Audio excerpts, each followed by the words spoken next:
வர செவ்வாய்க்கிழமையை தவற விட்டுறாதீங்க. அன்னைக்கு தான் பரணி நட்சத்திரம் வருது. அன்று ஏற்றப்படக்கூடிய தீபம் தான் பரணி தீபம். நம்ம வாழ்க்கையில தெரிந்தோ தெரியாமலோ பல பாவங்கள செய்திருப்போம்.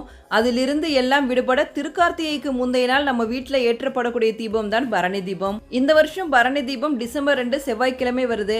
அன்னைக்கு மாலை 6 மணிக்கு மேல ஒரு தாம்பாளத்துல 5 விளக்குகள எடுத்துக்குங்க. அதுல மஞ்சள் குங்குமம் வைத்து நெய் தீபம் ஏற்ற வேண்டும். 5 விளக்குகளையும் வட்ட வடிவில ஏத்துங்க.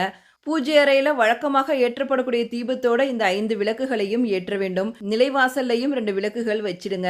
முடிஞ்சா வீடு ஃபுல்லாமே அன்னைக்கு விளக்கேத்தலாம். ரொம்ப ரொம்ப நல்லது. ஆனா திருவண்ணாமலையில திருக்கார்த்திகை அன்னைக்கு அதிகாலையில பரணி தீபம் ஏற்றுவாங்க. அண்ணாமலையார் கருவறையில ஒரு தீபம் ஏற்றுவாங்க. அதைத் தொடர்ந்து மகா மண்டபத்துல 5 தீபங்கள் ஏற்றப்படும். இது சிவபெருமானோட 5 தொழில்களான படைத்தல், காத்தல், அழித்தல், மறைத்தல், அருளல் ஆகியவற்றை காட்டும் விதமாக இந்த பரணி தீபம் அண்ணாமலையார் கோவில ஏத்துவாங்க. அதைத் தொடர்ந்து மாலை 6 மணிக்கு